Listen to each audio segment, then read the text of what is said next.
Alors, nous allons continuer notre série sur les clés de l'intimité avec le Seigneur. La première clé était de vivre une vie d'obéissance. Deuxième clé, c'est d'avoir une vie de prière, conversation avec Dieu.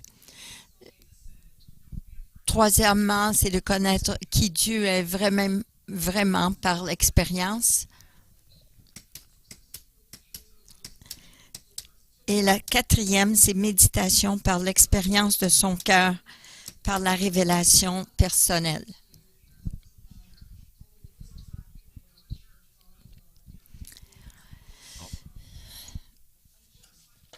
Alors, nous devons poursuivre sa présence, connecter avec sa présence et d'être conseillés par sa présence. Et comme nous cultivons notre relation avec lui et nous devenons de plus en plus intimes avec lui, nous venons à connaître son cœur sur les choses de la vie. Nous expérimentons aussi et nous comprenons le langage aussi de l'esprit.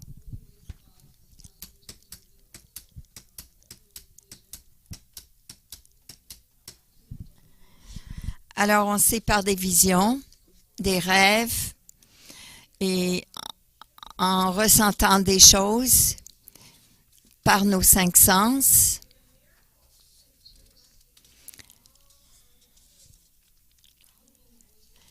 Même entendre la voix audible de Dieu. Et toutes ces choses sont disponibles comme nous lisons sa parole en demandant au Saint-Esprit de nous révéler notre esprit au travers des Écritures et de voir aussi par notre conversation avec lui. Parfois, on a nos antennes qui sont sorties pour qu'on pratique la vie de prière avec lui, conversation avec lui. On a aussi appris qu'on doit discerner et pratiquer notre discernement pour voir si vraiment ces pensées spontanées sont des pensées qui viennent de lui. Comme le caractère de Jésus, par exemple. Il est le guérisseur, il est celui qui a soin de moi, il est la sagesse, il est l'amant de mon âme. Ce sont des pensées spontanées. Et ce sont aussi des patrons, des patterns de pensée régulières. Il peut me dire, Seigneur, le Seigneur peut me parler pour me dire, Sandy, je peux prendre soin de toi, je t'aime, j'ai soin de toi.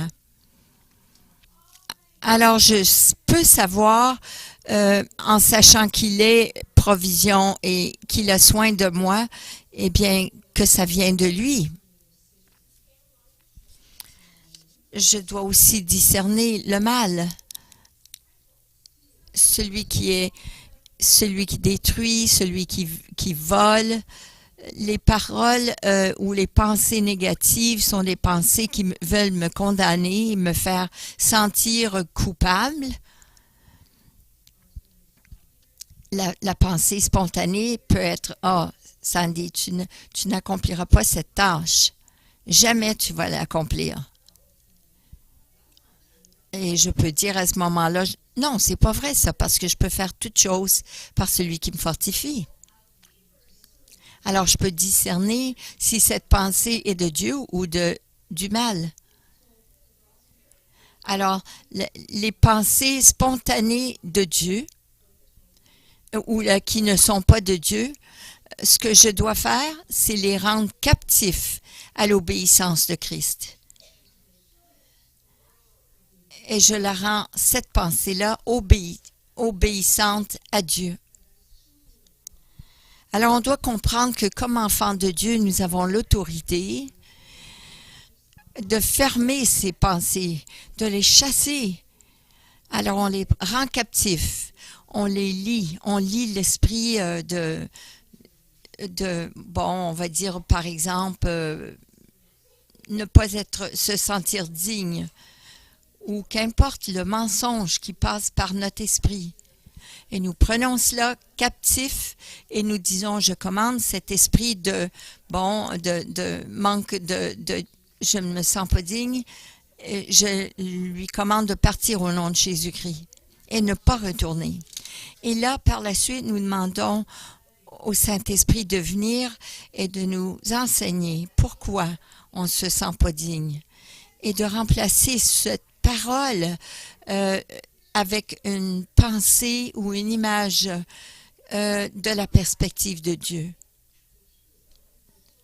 Alors, ça serait la vérité. Quelle serait la vérité de cela? Eh bien, Dieu dit que nous sommes dignes. Je suis une jeune fille, la fille de Dieu, digne de Dieu.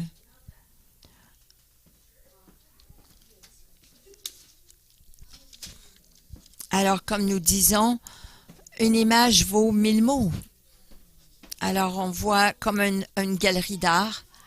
On peut voir cette peinture. Il y a tellement de belles choses à voir. Et on regarde tout autour les aspects de le contexte, la texture, les couleurs qui sont utilisées et la beauté et les émotions que ça évoque. Et les paroles qui expriment cette image, ce que nous ressentons. Et c'est la même chose avec les images que nous, on a gardé dans notre esprit. Parce que chaque parole que nous avons rassemblée dans notre esprit évoque une image. Alors, lorsqu'on dit le mot table ou auto, on pense à cette image d'une voiture ou d'une table. Alors, quelles sont les émotions aussi qui sont évoquées?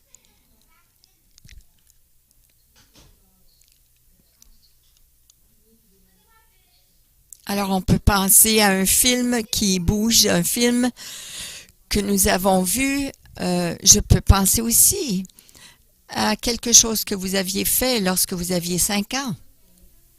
Il y a des choses qui sont bonnes et d'autres sont mauvaises, qui ne sont pas si bien.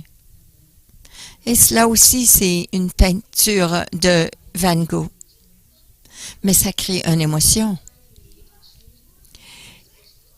Alors, il y a des images dans notre esprit que nous devons changer parce qu'ils évoquent des réactions et des émotions négatives. Alors, c'est important de cultiver une relation intime avec Jésus-Christ afin qu'on soit en accord avec lui. Oui, Seigneur, je veux renverser, je veux changer cette image de moi. Et là, il nous aide à changer cette image. Alors, lorsque nous venons à réaliser que nous avons des images qui sont de Dieu dans notre esprit, ou des images que nous n'avons pas de Dieu, que nous avons dans notre esprit, nous avons besoin de l'aide de Dieu pour renverser ces images dans une image qui vient de Dieu. Des images comme par exemple, « Oh, je suis pas assez bonne ». Ça, c'est une pensée qui m'abaisse. Je ne suis pas assez bonne. Alors, on pourrait se voir comme faible, ne pas être important, avec ma tête baissée. Alors, lorsque je rentre dans une pièce, personne ne veut me parler. Je sais qu'ils ne veulent pas me parler parce que je suis pas digne. Non, je suis pas assez bonne. Mais lorsqu'on interagit avec Jésus et qu'on lui demande de changer cela, changer cette pensée négative, cette pensée réactive, négative, et qu'on lui demande de nous remplir de son Saint-Esprit, et même qu'on écrit ce qu'il nous dit. Alors, par exemple,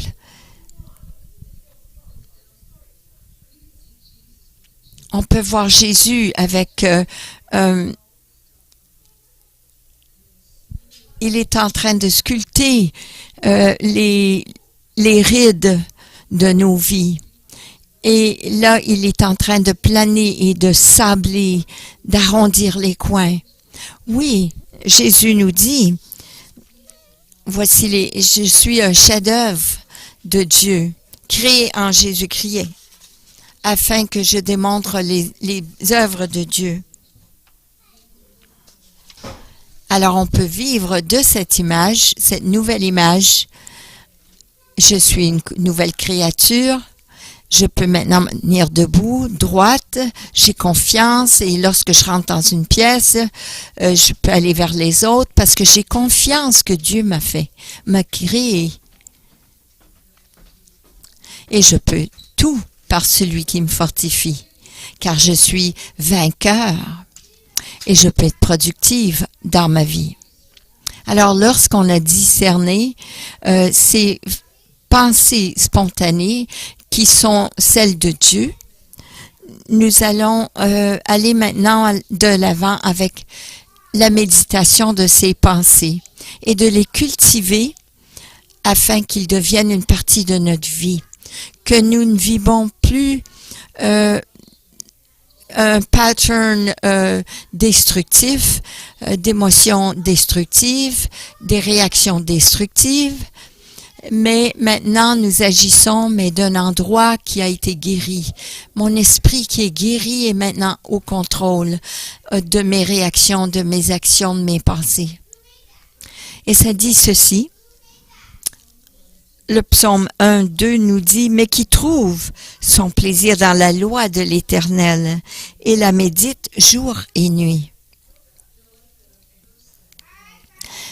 Comme j'ai partagé le verset il y a 2 semaines, ça disait « Priez sans cesse ». Mais voici un autre verset qui est difficile. Comment je peux méditer jour et nuit? Ça, c'est beaucoup de choses, beaucoup de temps passé sur une pensée constamment. J'ai d'autres choses à faire, comme travailler dans ma journée. Et lorsque je suis en conversation avec quelqu'un, je dois aussi penser à cela. Et je dois aussi dormir la nuit. Alors, j'ai trouvé qu'il y a tellement d'autres versets qui nous encouragent à méditer. Il y a plusieurs versets qui nous disent pourquoi je devrais méditer, qui devrait méditer, quand et pourquoi je dois méditer la parole de Dieu. Et lorsque nous le faisons, nous recevons beaucoup de bénéfices. Alors, lorsque nous arrêtons là, on va penser, mais pourquoi est-ce que je méditerais jour et nuit? Mais lorsqu'on lit le prochain verset, le psaume 1.3, voici, ça c'est bon. Il prospère comme un arbre implanté près d'un courant d'eau. Il donne toujours son fruit lorsqu'en revient la saison. Son feuillage est toujours vert, tout ce qu'il fait réussit. N'est-ce pas ce qu'on aimerait faire?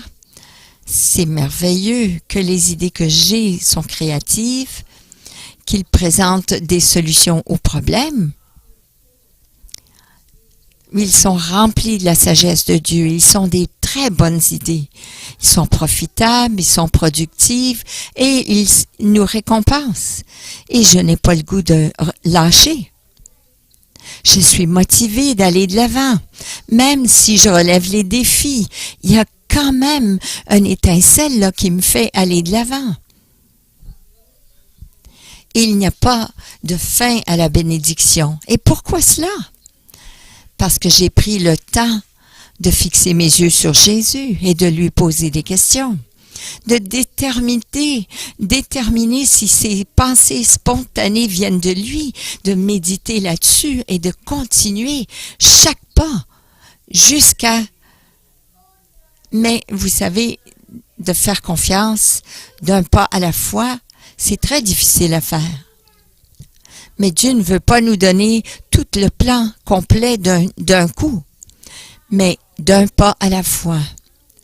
Parce que si on savait la fin du début, ou du début jusqu'à la fin, quelques-uns d'entre nous, on ne commencerait pas. On aurait trop peur. et on irait possiblement dans une autre direction.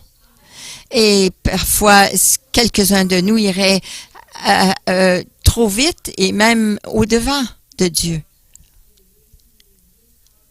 Et on manquerait toute cette façon de bâtir notre caractère, d'apprentissage de la persévérance, d'apprendre de nos fautes, de nos erreurs, et d'apprendre l'art de l'humilité aussi avec les autres. Mais surtout, je crois que parce que Dieu sait qu'on arriverait à l'endroit où on n'aurait pas besoin des soins de Dieu. Et lui, il aimerait, ça lui manquerait aussi d'avoir cette intimité avec nous parce qu'il aime notre interaction. Alors, il nous donne des petites bouchées à la fois. Mais vous savez, il veut nous montrer de plus en plus de ce que nous savons déjà. Nous ne savons pas tout. Non, on ne sait pas tout. Et voilà le bénéfice de méditation. Oh, ça nous dit, comme j'aime ta loi, et je la médite tout le jour. Le psaume 119, 97. Oh, que j'aime ta loi, Seigneur. Je la médite tout le jour. Et ça enlève le voile. Quelque chose qui est caché est maintenant dévoilé. Dieu veut nous le révéler. Ça amène la lumière, la vérité. C'est comme ce sculptage pour découvrir la beauté, le vrai nous à l'intérieur que Dieu a déjà désigné. Vous voyez, Michel-Ange a fait cette sculpture. Vous savez, c'est vraiment plus grand que ceci, que cette image. C'est un gros bloc de marbre. Il a commencé avec cela. Et plus tard, il a demandé à d'autres personnes, vers la fin, il a demandé à d'autres d'enlever le plus gros, parce que c'est très difficile à sculpter.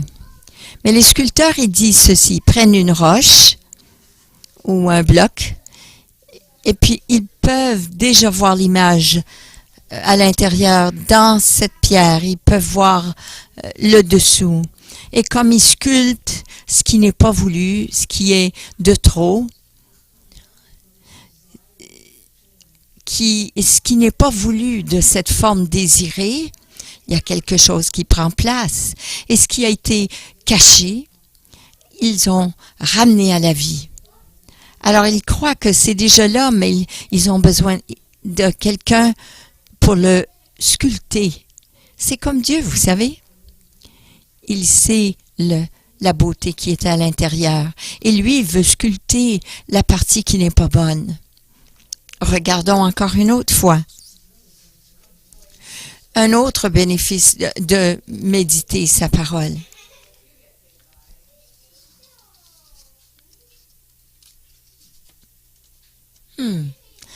Non, c'est Psaume 119, 97 est un petit peu plus long. 97 et 18, ça nous dit ceci. Oh, que j'aime ta loi. Je la médite tout le jour. Ton commandement me rend sage, plus que mes ennemis, car il m'accompagne toujours.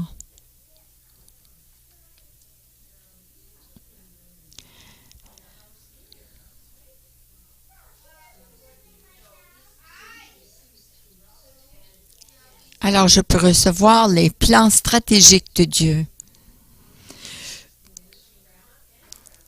N'aimeriez-vous pas savoir comment régler les problèmes relationnels? Comment approcher les gens? Quoi faire et ne pas faire? Lorsque je travaillais autrefois, il y avait une dame dans mon entourage, et puis elle vient à notre église, elle était nouvelle. Elle a décidé d'écrire une lettre très mauvaise au pasteur. Il n'y avait aucune raison pour elle d'écrire cette lettre. Et si j'avais été dans le monde, j'aurais pu l'amener en cours pour une diffamation de caractère. Mais j'avais quand même de la peine, ça m'avait blessée. Je ne sais pas pourquoi c'est arrivé, il n'y avait pas de fondation pour cela. Mais j'étais frustrée, j'étais offensée. Et il fallait faire quelque chose à ce sujet. Alors on a eu une réunion. Et je devais la rencontrer face à face et je ne savais pas qu'est-ce que j'allais lui dire. Je pensais tout cela et j'ai demandé à Dieu qu'est-ce que je dois dire et comment je dois agir. Et tout ce que je pouvais faire et voir, c'était quelqu'un sur la croix. Puis là, j'ai vu Jésus, cette personne qui était moquée et des paroles qui étaient jetées vers lui. Et il était craché dessus et il n'a rien dit. Alors, c'était quoi ma réponse? Va à la réunion et ne dis rien. Et ne rien dire. Alors, je suis allée à cette réunion. Et je savais que ces gens qui étaient présents savaient que ces accusations étaient fausses. Elle est venue, elle a dit sa part. Et puis là, on m'a demandé, moi, est-ce que tu as quelque chose à dire? Et j'ai dit non, je n'ai rien à dire.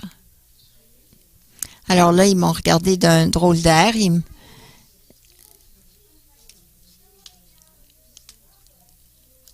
Et cette dame-là, elle a dit, je crois que j'ai été entendue, donc je me sens beaucoup mieux. Elle voulait se sentir importante et qu'elle avait besoin d'exprimer ses sentiments. Et ça a été la fin. Et le dimanche suivant, elle est venue me parler. Et elle m'a dit quelque chose. Et cette dame-là, elle s'est mise à critiquer et là, je lui ai donné un baiser sur la joue et parce que je savais que Dieu voulait que je fasse cela. Puis elle a été prise par surprise.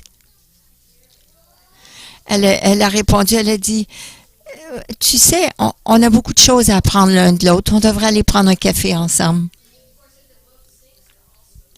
Mais vous comprenez comment ça aurait pu terminer très différemment.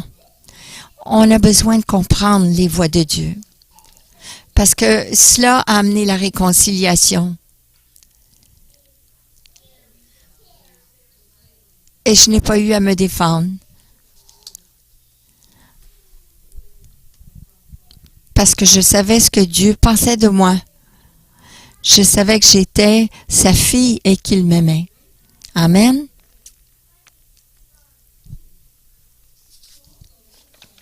Alors aussi,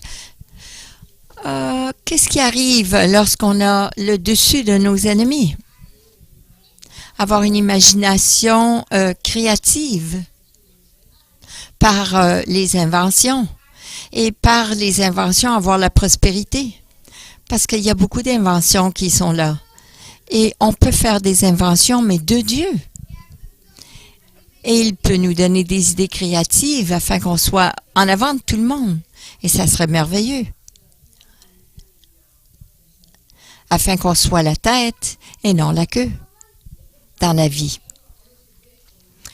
Qu'en est-il des paroles de sagesse qui pourraient amener une influence dans notre endroit de travail?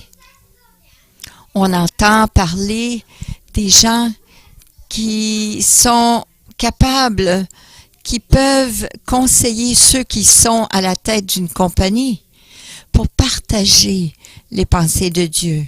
Peut-être vous ne parlez pas à un roi ou un quelqu'un à la tête de la famille, à la tête de la compagnie, mais peut-être votre patron, votre superviseur ou votre mari ou celui qui est à la tête de votre famille. On peut recevoir de Dieu des paroles de sagesse. Et de cette façon aussi avoir le devant sur l'ennemi.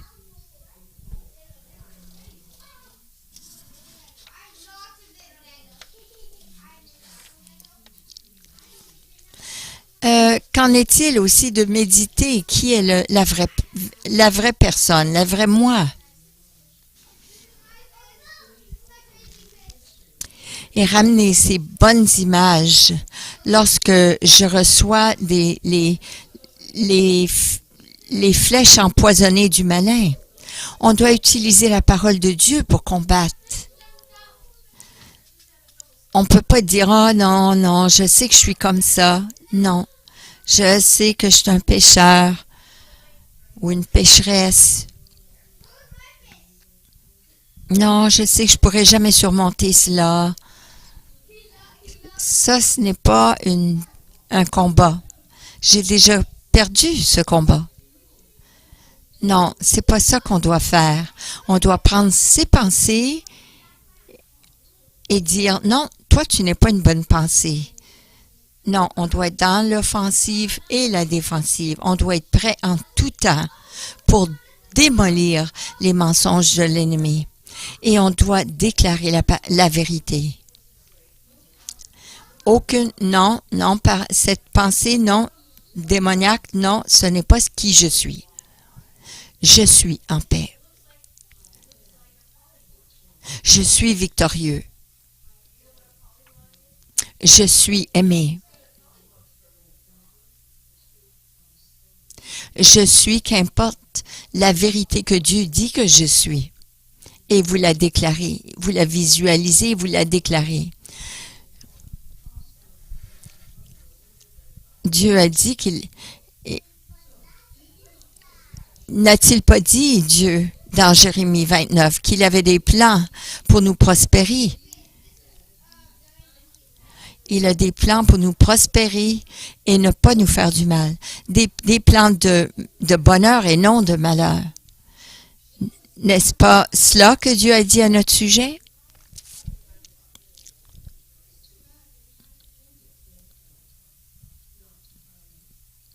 Dieu ne veut pas nous faire du tort. Nous devons apprendre à le connaître. C'est sûr que Dieu ne veut pas nous faire du tort.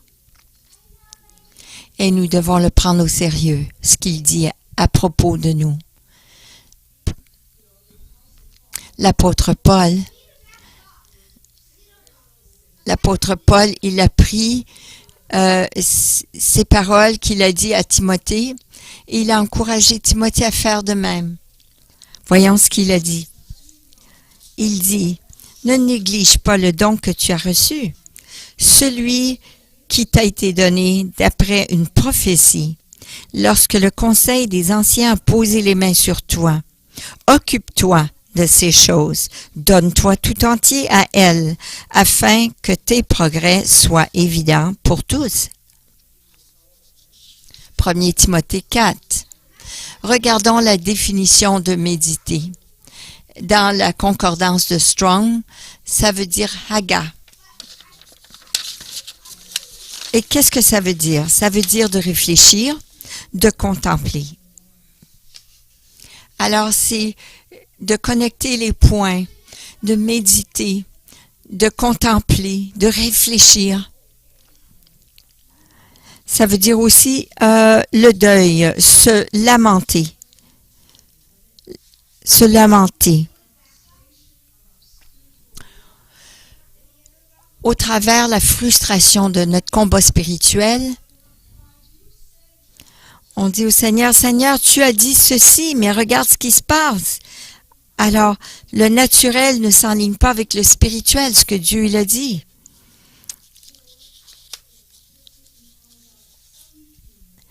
La méditation, c'est de déclarer les choses, de parler, de déclarer dans cette situation naturelle. Décréter les choses. ce qui est au ciel sur la terre. Décréter les choses du ciel sur la terre. Que ta volonté soit faite, que ton royaume vienne et ta volonté soit faite sur la terre comme c'est au ciel. Alors on prend cela et on le déclare. Et on utilise notre imagination remplie de l'esprit, on le visualise, on l'imagine. On prend ce que Dieu a déclaré et on en rêve. On l'imagine. Qu'est-ce qu'il a déclaré sur vous? La plupart de nous avons reçu des paroles prophétiques. Et qu'est-ce que Dieu nous a dit? Pouvez-vous l'imaginer? Imaginez-le. Voilà ce que Dieu dit que vous êtes. Et nous avons aussi besoin d'étudier, de s'entraîner.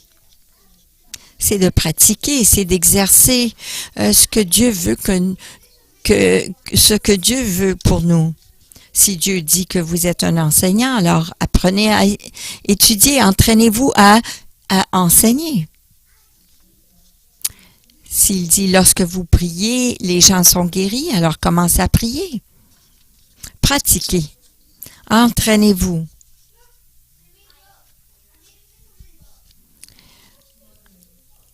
Chuchoter, marmotter. On fait tout cela. Qu'est-ce que vous dites en méditant? Lorsqu'on a les pensées spontanées de Dieu, on doit marmotter, on doit chuchoter à nous-mêmes pour s'encourager. Surtout lorsqu'on est dans une épreuve et que cette personne qui est difficile est devant vous. Vous chuchotez. Je vais être correct. Ne prends pas offense à ce qu'ils viennent de dire. Dieu t'aime, alors ça va bien aller. Alors je peux dire, oh ça me dérange. Non, je peux réussir parce que Dieu dit que je suis plus que vainqueur. Que dites-vous de rugissement? Déterminé et d'être vigoureux, de confirmer ce que Dieu dit, je suis. Il n'y a rien de mal avec lorsque vous êtes dans votre chambre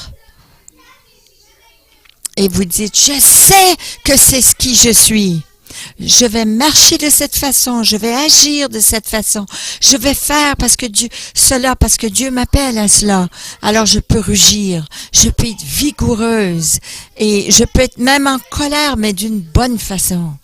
Parce que j'aimerais que les choses arrivent comme Dieu l'a dit. Alors je déclare les choses du ciel pour ma vie.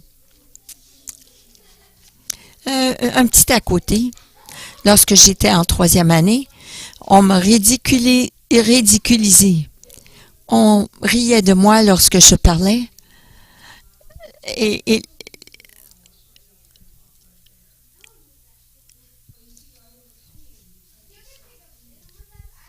ça, c'est arrivé lorsque j'étais en 3e année. Alors, il n'y aurait pas de raison que je sois ici en avant à vous enseigner, mais le Seigneur a changé ma vie.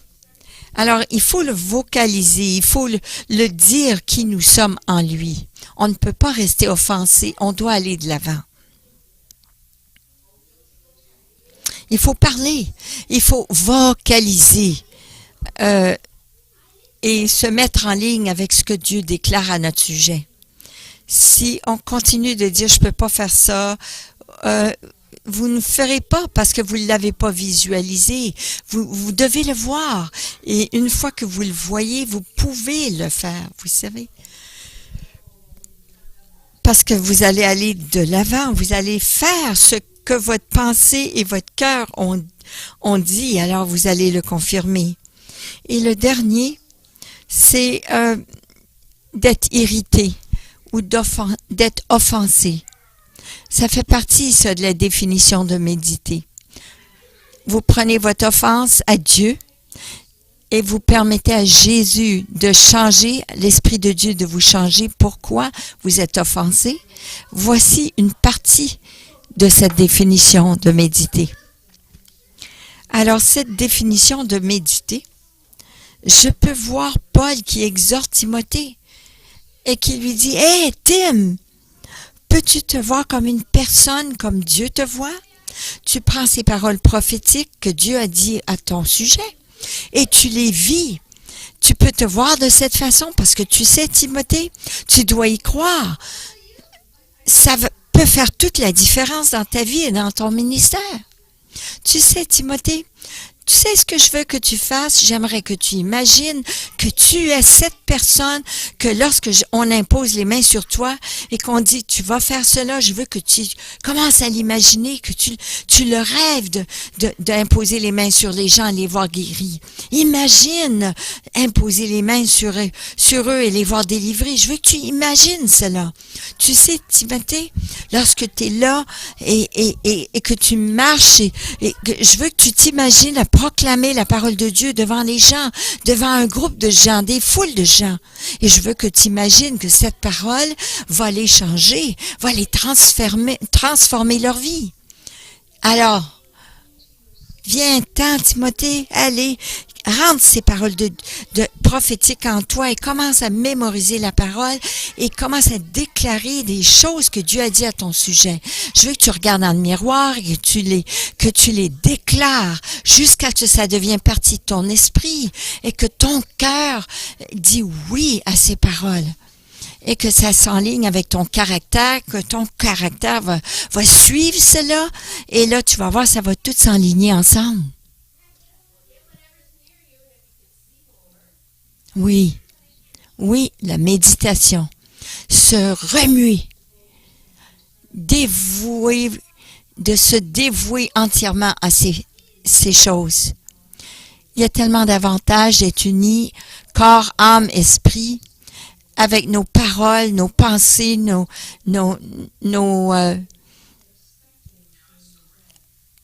ils ont besoin de s'enligner ensemble pour avoir les bons résultats.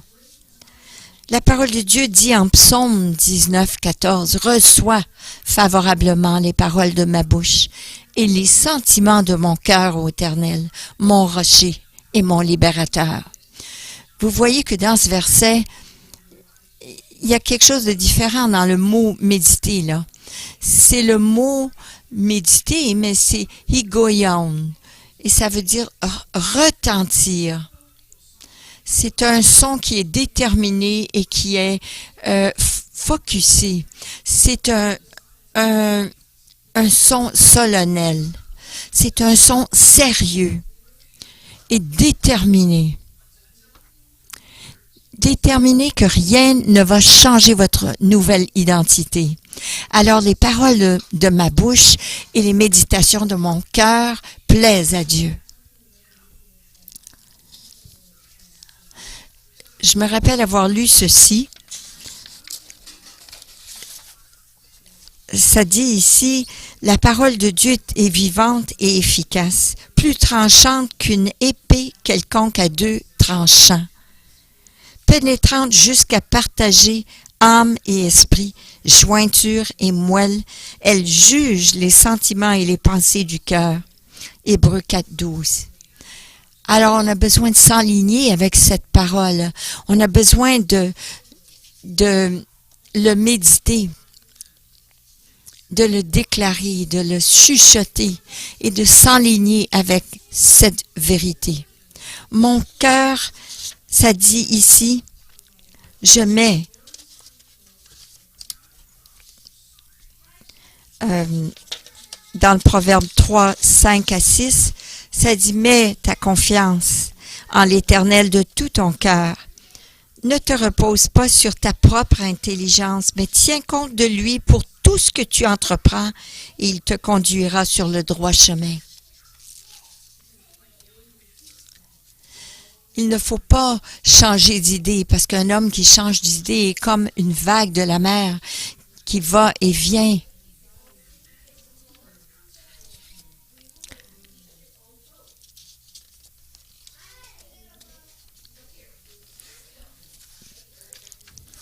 On va être instable dans tout ce qu'on fait si on focus sur nos faiblesses plutôt que sur la parole. Est-ce que je suis forte ou est-ce que je suis faible? Est-ce que je suis digne ou je suis pas digne? On doit être focusé, on doit se remuer les sentiments pour être sur la bonne voie. Alors, lorsqu'on demande à Dieu, on lui demande quelque chose, on doit le croire. On doit prendre sa parole sérieusement. Qu'est-ce qu'il nous a dit? Prenez-le sérieusement. Et pour nous aider à discerner cela dans sa sagesse, dans sa parole, il nous dit d'être sage. En prenant ce que nous avons reçu de lui et l'amener devant 2 ou 3 pour conseil, parce qu'il y a de la sagesse dans le conseil de plusieurs. Alors, si c'est un changement drastique, comme se marier ou déménager à un autre pays ou changer de travail, nous devons avoir la sagesse et nous devons l'amener à 2 ou 3 personnes pour avoir une confirmation. Alors, c'est important de méditer, de refléter, d'imaginer, d'avoir même une image de ces paroles remplies de l'Esprit que Dieu nous donne. Tellement que nous devenons ce que Dieu dit à notre sujet. Parce qu'on s'est donné entièrement à ces paroles. On les a cultivées, on les a incubées. Et notre parole et notre cœur, la parole de notre bouche et les sentiments de notre cœur, ils s'enlignent ensemble. Alors on peut exprimer ce que c'est. Comme j'ai dit, si une image vaut 1000 mots et que nos paroles ne reflètent pas ce que nous faisons, alors on doit faire attention. Alors on n'est pas aligné. On doit être aligné ensemble. Si on dit qu'on est ceci, alors on doit être cela. Parce que les gens regardent et ils peuvent savoir si vous parlez ou vous vivez vraiment la parole. On veut voir la progression vue de tous. On veut voir. Alors, si quelqu'un vous a toujours connu et qui vous ont parlé, est-ce qu'il pourrait voir au travers de vos actions et vos paroles que vous avez changé? Êtes-vous cette nouvelle personne? Parce que la parole de Dieu, lorsqu'on la reçoit et on la prend sérieusement, ça change tout. Pourquoi? Parce que c'est amené à la lumière par la puissance du Saint-Esprit. Ça permet que cette semence de vérité, on agit dessus et ça va amener cette transformation parce qu'elle est pleine de puissance créative. Alors la vieille ou le vieux n'existe plus, mais tout est nouveau. Car nous avons la parole vivante de Dieu qui est remplie d'énergie. Elle perce comme un épée à 2 tranchants et elle pénètre même au plus profond de nous pour séparer la pensée, les pensées du cœur. Et ça révèle aussi les motifs de notre cœur, les sentiments de notre cœur. La parole doit être vivante en nous.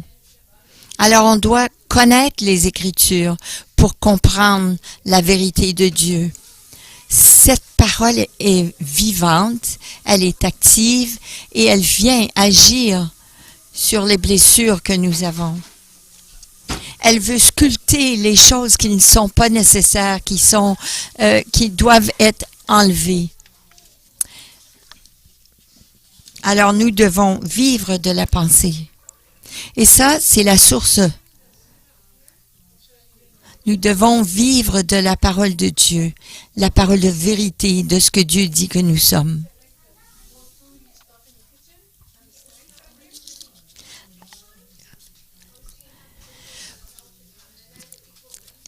En toute chose, tiens compte de lui pour tout ce que tu entreprends et il te conduira sur le droit chemin. Sois intime avec lui et qu'importe ce que tu fais, Vous avez une connexion l'un avec l'autre. Il nous conduira sur le droit chemin. Nous devons faire confiance à Dieu complètement et ne pas se reposer sur nos opinions. Dieu veut que nous raisonnons ensemble, comme on a appris il y a quelques semaines. Alors voici un exercice de méditation. La première chose, c'est de penser. J'aimerais que vous pensiez à ceci. Quel verset vous parle personnellement à cette saison de votre vie? Pensez à cela. Et pensez aux raisons pour lesquelles vous ressentez ceci. Méditez sur ces raisons. Soyez attentifs aux pensées spontanées qui viennent pour permettre aux yeux de votre esprit de voir et soyez en accord avec ce que Dieu dit dans ses Écritures.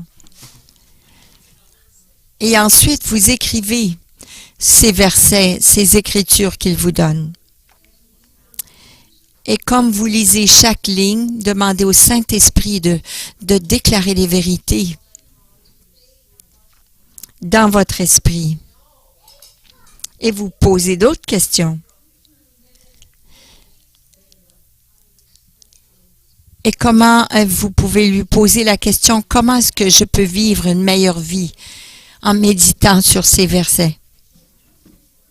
C'est quoi mon but d'exprimer ces versets dans cette saison de ma vie? Qu'est-ce que ça va changer? Je crois que si on comprend qu'est-ce que serait le résultat de ce changement, on verrait que c'est ça que Dieu veut qu'on fasse, parce que quelque chose va arriver. Alors, on va s'investir dedans. Alors, on va poser la question, comment? Et qu'est-ce qui va changer? Et si je peux voir comment et qu'est-ce qui va changer, je vais voir que ça vaut la peine d'investir. Vocalisez. Voyez-vous et permettez à votre esprit de visualiser le changement de cela. Et on doit aussi déclarer sur nous, le vocaliser, afin que votre cœur et votre bouche aient le même langage. N'oubliez pas non plus de témoigner de cela, ce que vous avez reçu et ce que Dieu vous a donné, parce que ça bâtit la foi dans les autres. Vous savez, Abraham, dans la Bible, il a changé son nom. Au lieu d'Abraham, c'était Abraham. Alors, si on pense qu'on est indigne et on pense là dans notre tête, on devrait dire « oui, je suis digne » au lieu de dire « je ne suis pas ». C'est difficile de changer si on n'a pas de nouveau nom. Alors, c'est quoi votre nom nouveau aujourd'hui?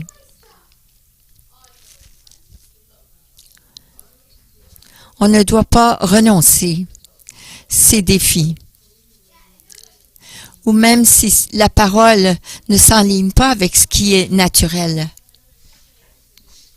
Ce que nous vivons dans le naturel, ça prend du temps, de la persévérance. Il n'y a rien de nouveau dans cela. Il n'y a rien de nouveau dans la persévérance, car c'est un combat spirituel. J'aimerais prier ceci sur vous.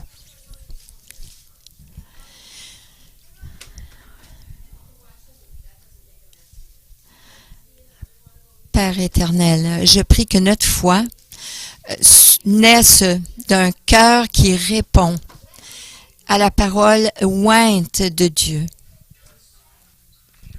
Je prie, Seigneur, que tu nous remplisses avec le désir de te connaître davantage et de répondre de comment tu nous aimes comment tu nous démontres dans ces pensées spontanées par ta parole ce que tu penses de nous. Aide-nous à vivre cela, Seigneur. Aide-nous à focusser, à avoir nos regards sur toi pour entendre ta voix et d'agir de la façon que tu veux qu'on agisse. Amen. Amen. Vous avez une feuille qui vous a été remise. Et je crois que ça serait bon qu'on fasse un exercice de faire cet essai. Si vous voulez, vous pouvez écrire ceci.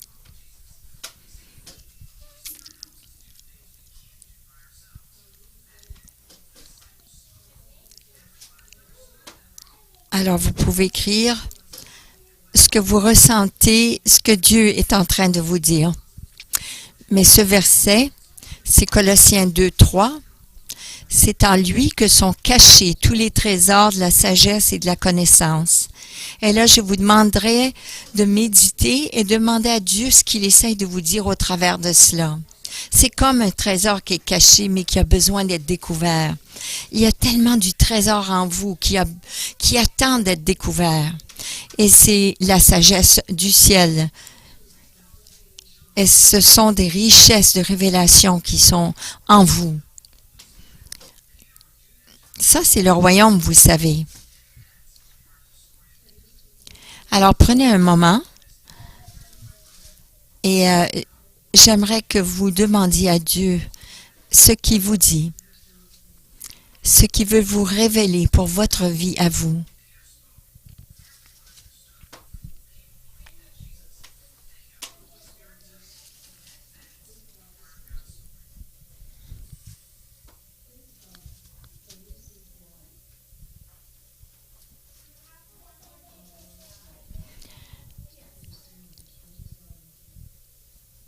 Et méditez sur le pourquoi Dieu veut que vous méditiez sur cette sagesse et ces richesses que Dieu a mis en vous.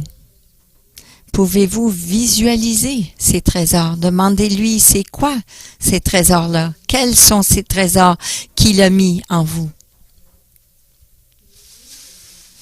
Et comme Dieu vous les montre, je vous demande d'être en accord avec cette parole. Même si c'est pas peut-être évident pour vous présentement, ce sont des choses que Dieu voit par rapport à vous.